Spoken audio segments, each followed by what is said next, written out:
Hello, students. Welcome to this Master Key lecture series. I hope you have understood by this time what exactly I mean by Master Key. Master Key is nothing but your grip on fundamentals, your command on fundamentals.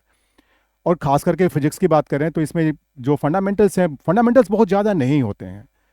हमें उनको बार बार use करना होता है ताकि हमें हमारा उसके ऊपर कमांड डेवलप हो। यदि हम फार्मूले के टर्म्स में सोचेंगे तो काम नहीं बनने वाला है, हमारी अंडरस्टैंडिंग उस लेवल पे नहीं जाएगी, हम आगे नहीं बढ़ पाएंगे।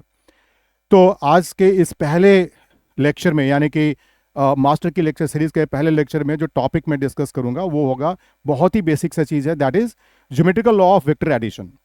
है ना, वेक्टर्स आप जानते हैं, वेक्टर क्या होता है, वेक्टर में मैग्नीट्यूड होता है, वेक्टर में डायरेक्शन होता है, vector geometrical law of addition को फॉलो करता है।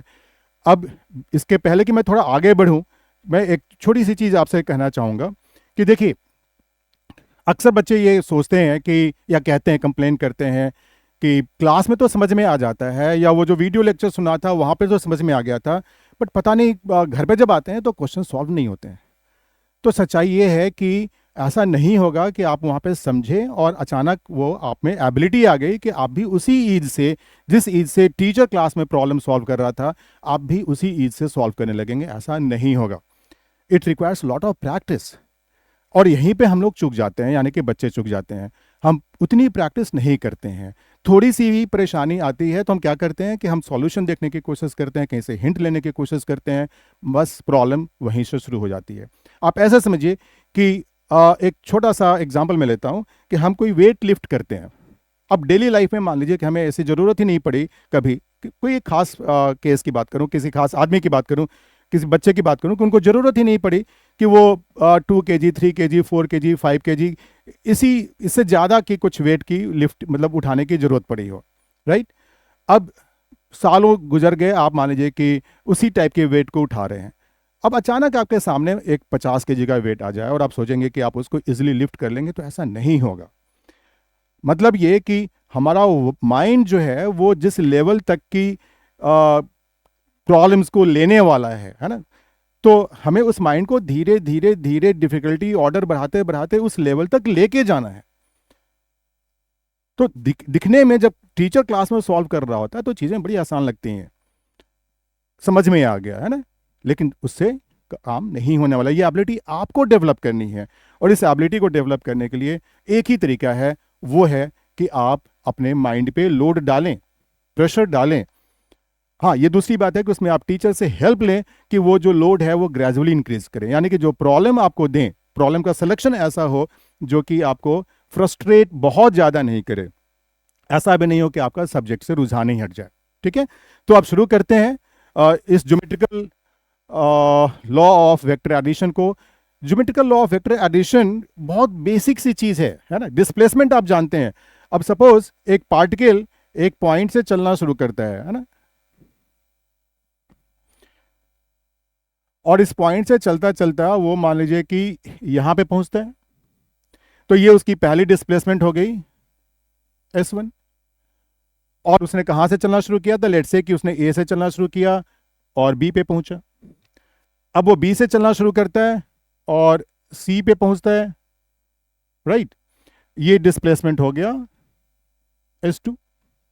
अब इट इज क्वाइट पॉसिबल, यदि मैग्नीट्यूड के टर्म्स में सोचा जाए कि ये मैग्नीट्यूड सपोज 3 है और ये मैग्नीट्यूड मान लेते हैं कि 6 है, तो डिस्टेंस कितना ट्रेवल हुआ, यदि हम डिस्टेंस की टर्म्स में सोचेंगे तो डिस्टेंस हुआ 3 + 6 9। लेकिन यदि हम डिस्प्लेसमेंट की बात करेंगे तो वो डिस्प्लेसमेंट जो होगा वो ज्योमेट्रिकली ऐड होगा। ज्योमेट्रिकली ऐड होगा वो क्या होगा, तो वो आप यूं समझिए कि वो ये जो रिजल्टेंट है, यानी कि S1 + S2, ये रिजल्टेंट है। बहुत ही बेसिक सी चीज़ है ना। और यदि आप कोसाइन रूल जानते हैं, साइन रूल जानते हैं, तो इन कोसाइन और साइन रूल को यूज़ करके आप आसानी से आप इस रिजल्टेंट के मैग्नीट्यूड को, डायरेक्शन को बता सकते हैं। इस पर्टिकुलर लेक्चर में जो एक खास लॉ है, साइन रूल, जिसकी मैं बात कर रहा था, वो काफ़ी यूज़फुल हो जाता है।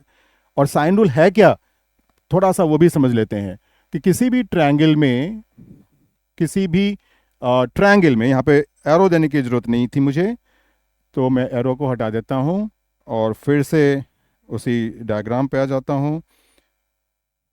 तो किसी भी ट्रायंगल में, जैसे मान लीजिए कि ये ट्रायंगल है A B C, point A, vertex A के सामने जो साइड है यदि मैं उसको बोलता हूँ ए, वर्टेक्स बी के सामने जो साइड है उसको मैं बोलता हूँ बी, और सी के सामने जो है उसको मैं बोलता हूँ सी, स्मॉल सी।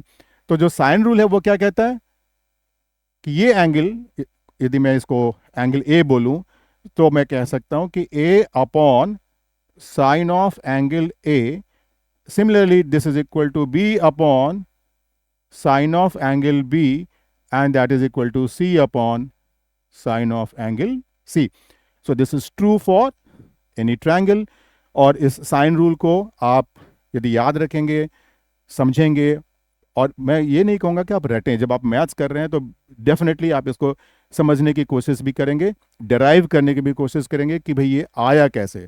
बट फिलहाल आज के इस लेक्चर में हम लोग इसको लेकर चलेंगे, हमें ये पहले से आता है ऐसा हम मान के चलेंगे।